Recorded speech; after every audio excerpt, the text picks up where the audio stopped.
That would be Naoto and Kanji. Oh no, I have a feeling this video gonna be about like how these people are actually not gay. The base of all arcs is literally facing the truth about yourself and accepting your true self. I don't think anybody talk about this, but the true self and stuff like that is more complicated than the game is presenting it. Today we're gonna be watching video The Biggest Controversy of the Persona series by Nero. So yeah, go check out Nero. But yeah, I'm not sure what this video is gonna be about actually, so let's just give it a watch.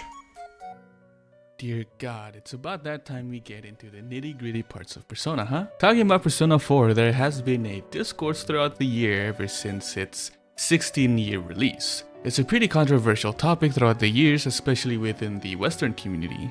Of course, it's the Western community. I was about to say that. Of course, it's the Western community, right?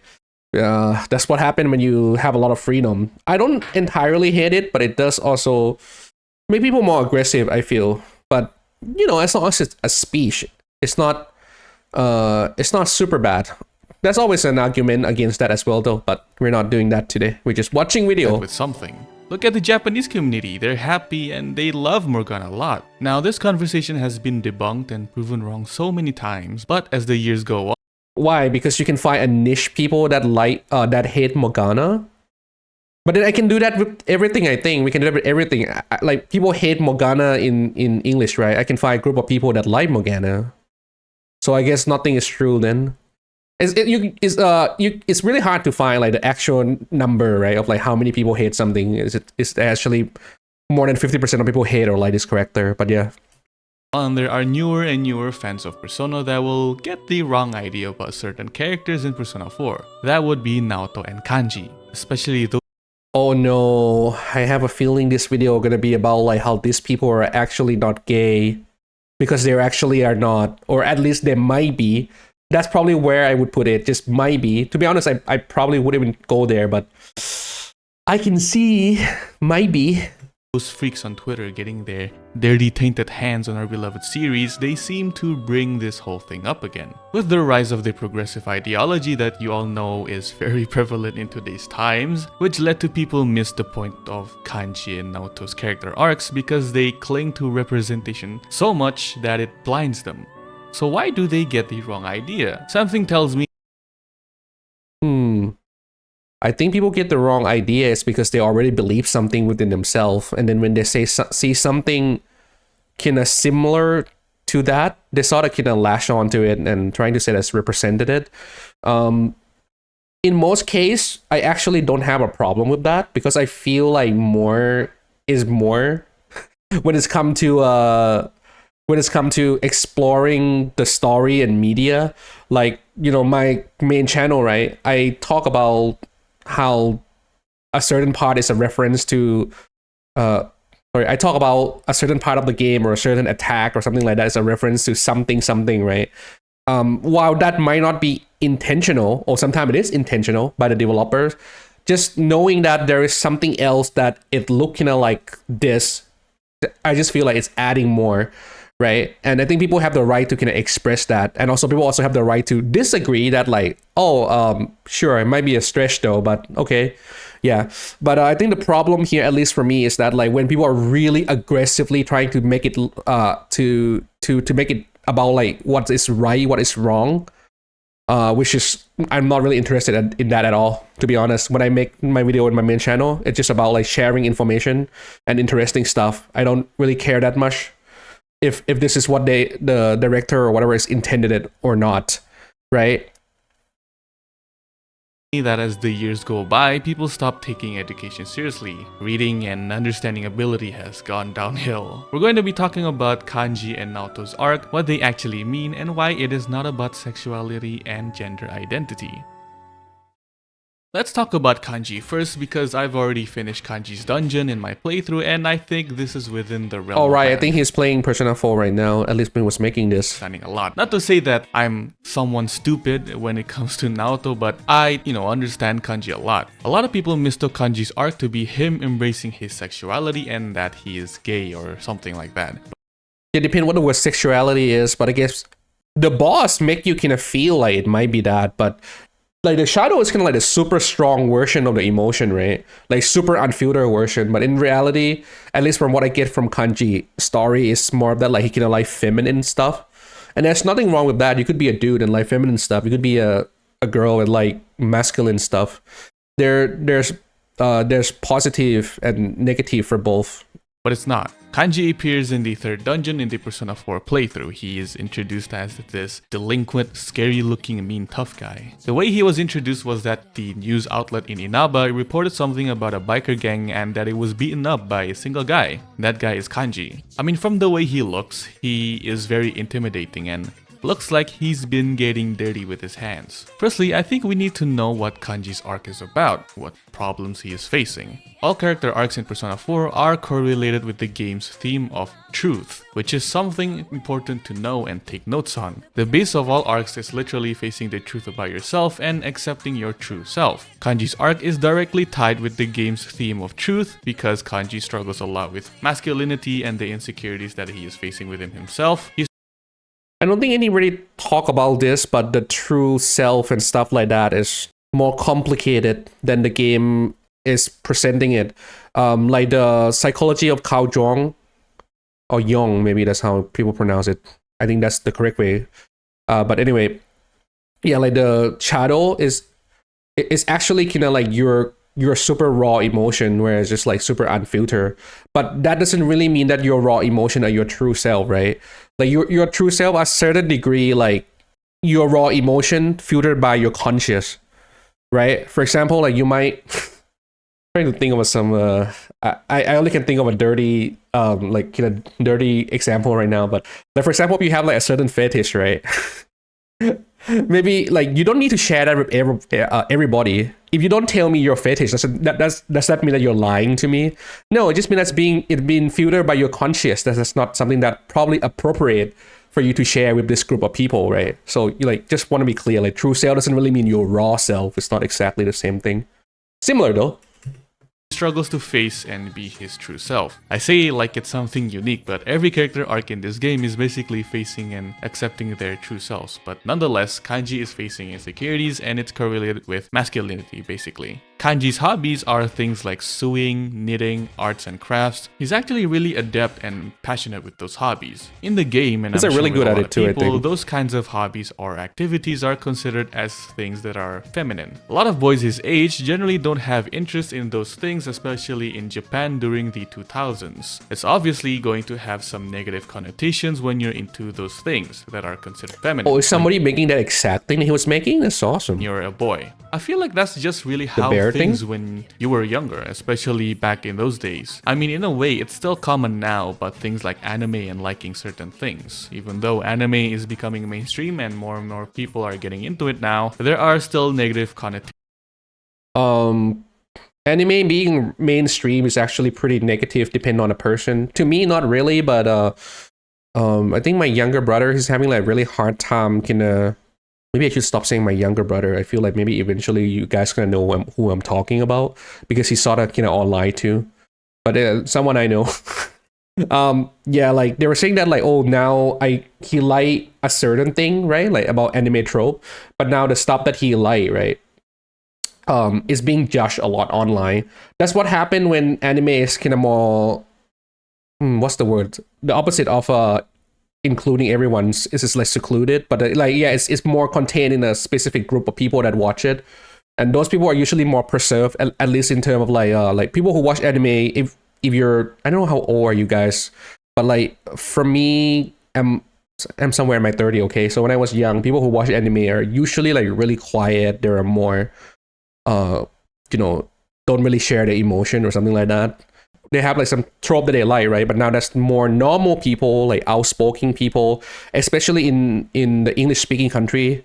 I guess when they come into the space and now they make the anime more mainstream, you have people that really attacking these trope, right? As in like, oh, that's kind of weird, But I'm not gonna say the trope exactly because that might make this video weird. Although you guys probably could have guessed. about guys liking things other than the shonen genre, for example. If we say we enjoy high school romance or we have a favorite waifu or something like that that is not from a shonen anime, we'd get called incels, lonely, losers, and we should be put in. Oh, nice. See, Sodakina mentioned some of the trope, you know, like these kind of stuff. Yeah, those stuff are kind of weird for normie people, right? I'm not really gonna go into the debate of like if if fictional thing have different morality consideration with real life thing right now. But it's always an interesting topic to talk about. But I'm just gonna watch.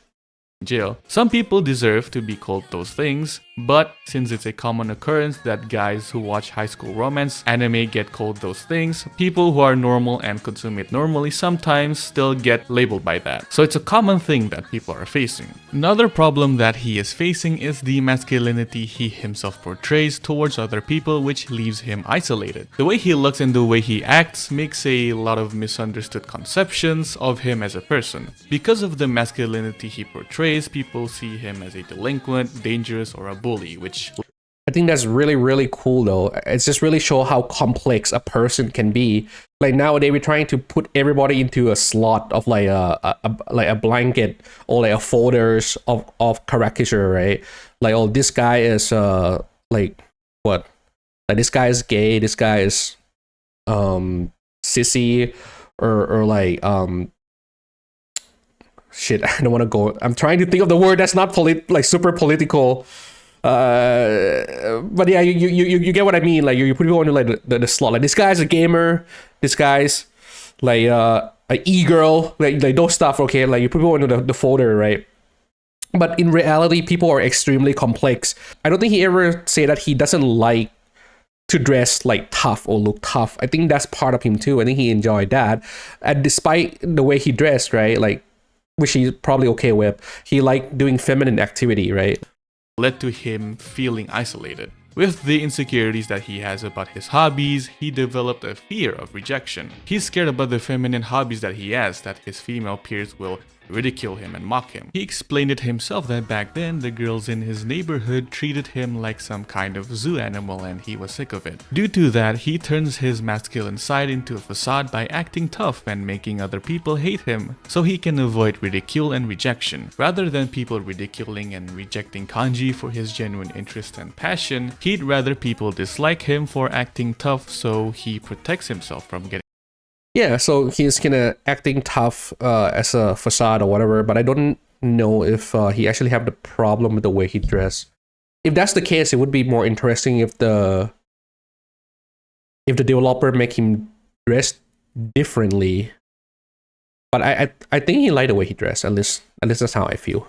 Hurt. In this way, Kanji feels like he's in control of his fear of rejection. It's definitely not a healthy way to deal with his feelings. It's probably the worst way to deal with it because it leads to further complications when he grows up. Even when he was introduced to the story, he's isolated from his school and his peers, which doesn't really help him. Kanji also really desires acceptance. That's why putting up a tough guy facade and distancing himself from most people won't really help him personally. So we know his problems and his insecurities. What happens in Kanji's dungeon? Kanji's dungeon is a bathhouse, a really big bathhouse. Shadow Kanji was being portrayed as very flamboyant and suggestive. It embodies the stereotypical tropes that are associated with gay men. The shadows of the characters in Persona 4 are just the... Yeah, this kind of characters, I'm not sure.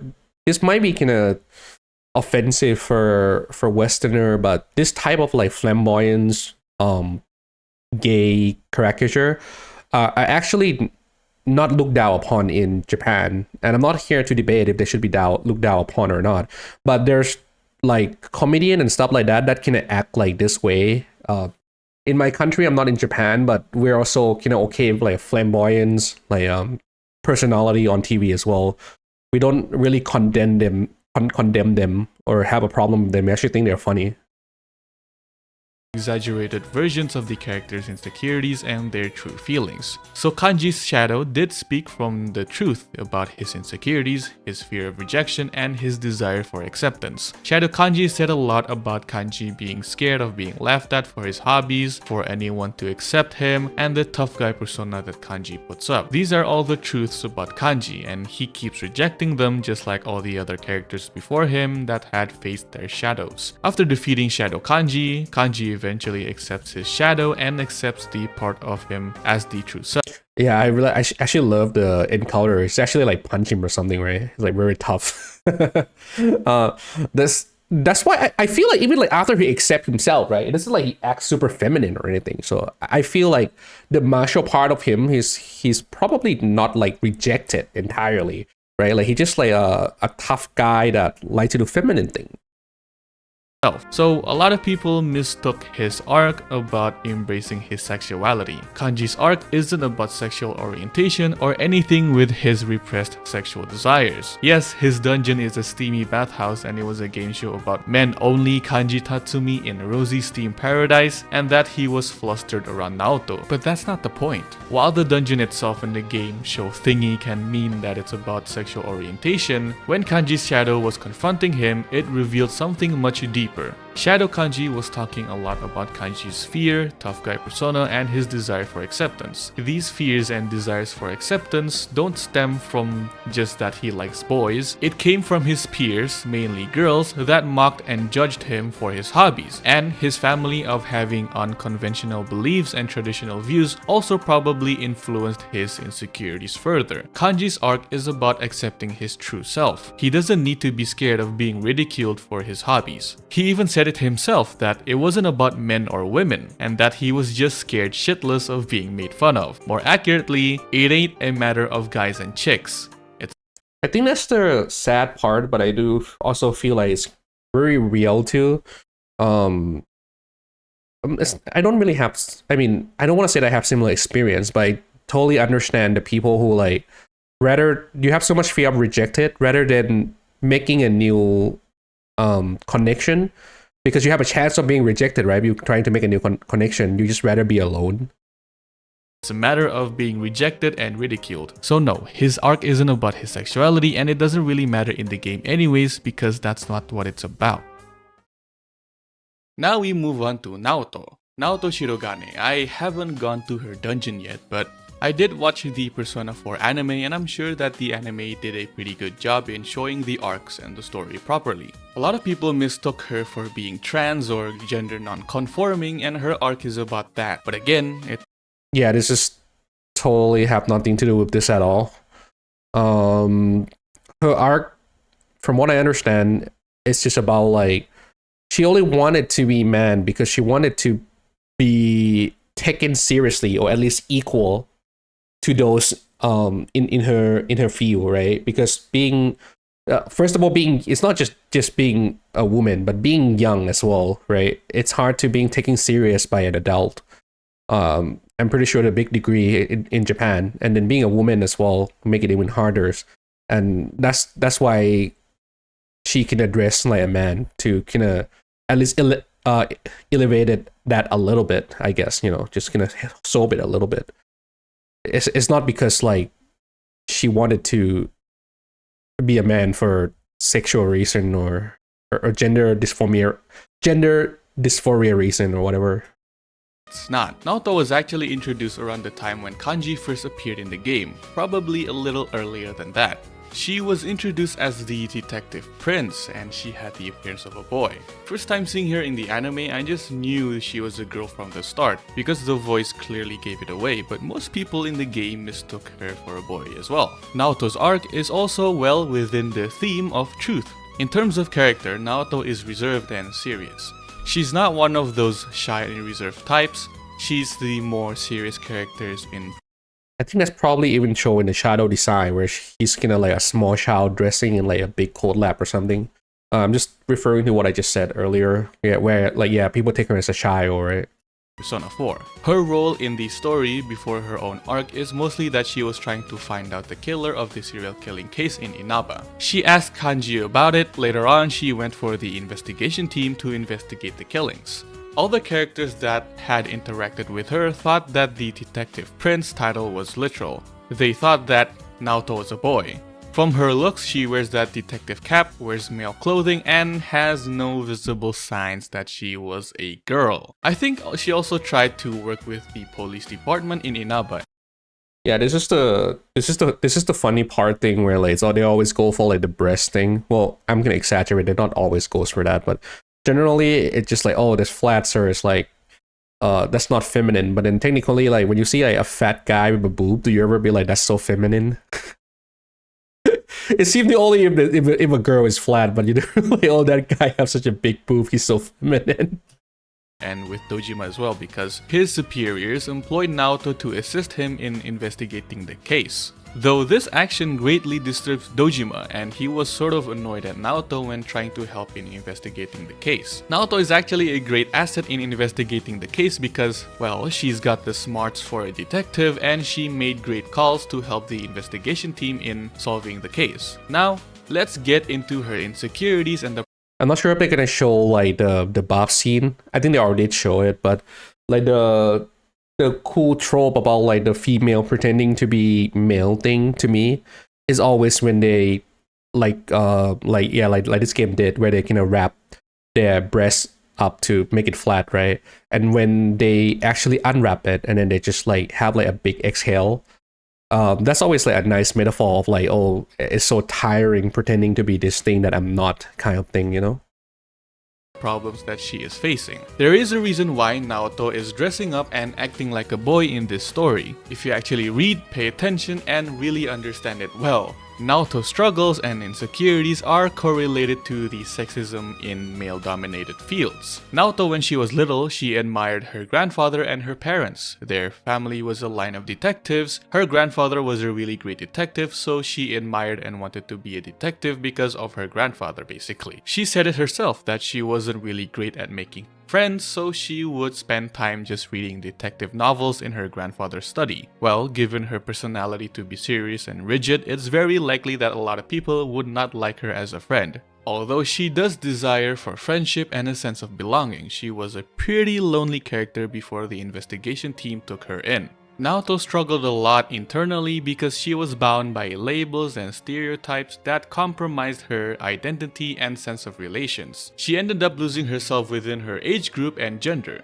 even to go as far as losing genuine passion she has as a detective because of that title. She became isolated and sheltered from others. She became a workaholic for her job, and she became insecure of her age and gender. She lost and forgot her true feelings about being an ideal detective, even actively ignoring them. To compensate for this, she seeks acknowledgement. Naoto's desire to become an ideal detective were closely tied with people's prejudice towards her age. It later turned into an insecurity of her gender. Naoto in turn wishes to be looked at and treated as an adult because she doesn't like being treated like a child by the police force and being looked down upon as... That scene just then is also very good. That's a very good indicator as well that it's not really about sexuality too much or gender or anything like that too much, because she's like kind of embarrassed of like showing herself, right? It's very feminine. This is a very feminine trait, right? You don't want people to see you in this kind of clothing or whatever like that. So it's more like she's doing it so that people respect her and treat her equally at work. Doesn't like being treated like a child by the police force and being looked down upon, as she fears that no one will take her seriously as a female in this male-dominated occupation. Naoto had endured a lot in regards to her age, which led to her being self-conscious of her gender, trying to balance it with the ideal image of a detective. In response to this, Naoto disguised herself as a male from an age young enough to fool the people around her. So in Naoto's dungeon, her dungeon seemed to look like an industrial-style laboratory. I know what people are gonna say. Well, I mean, I know because I heard of it before. This is, I wonder what his take on it. But generally, like this dungeon, right?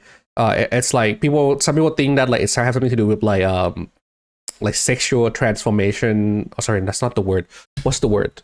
The word come to me. It's like having a gender operation, Shadow Naoto was seen to be preparing something like an operation table, and that operation table was revealed to be a body-altering operation. The operation table looked like that How It Feels to Chew 5 Gum video from 12 years ago. So when Shadow Naoto was confronting Naoto, she said a lot about the insecurities and the inferiority she felt about Naoto's age and gender. Her shadow pressed on a lot about things like that Naoto is just a child and that she won't be taken seriously, that she was lonely, that Naoto wants to become a man and she can't ever become a strong man like the detectives she admired in those novels. And she... You see, this is the reason why I told you guys earlier, right? That like people misunderstand what the shadow and the true self thing, because you need to kind of understand. I don't understand the Cow Jong that much, by the way. I just only read it a little bit, but I should really read more about it, to be honest. But generally, I just know that the shadow is not, it's too raw, it's too pure. But you shouldn't ignore it. But like, you know, like this Naruto shadow, right? It's like, I wanted to be a man. Like that's not 100% true, right? Or it's too raw, right? It just your feeling, right? Like your impulsive feeling, like your actual true self is not your raw feeling, right? It's your raw feeling after being, your true self is your raw feeling after it's already processed by your conscious and logic, right? That is your true self. Can't overcome the gender barriers. Shadow Naoto symbolizes Naoto's conflict with age and gender expectations, insecurity over being taken seriously, and her desired transformation. This pressing from her shadow did come from Naoto's insecurities and fears, but they are exaggerated and distorted. Naoto rejects that Shadow Naoto was herself, but eventually after the shadow was defeated, she accepts it. People mistook this as something like a transgender journey or that she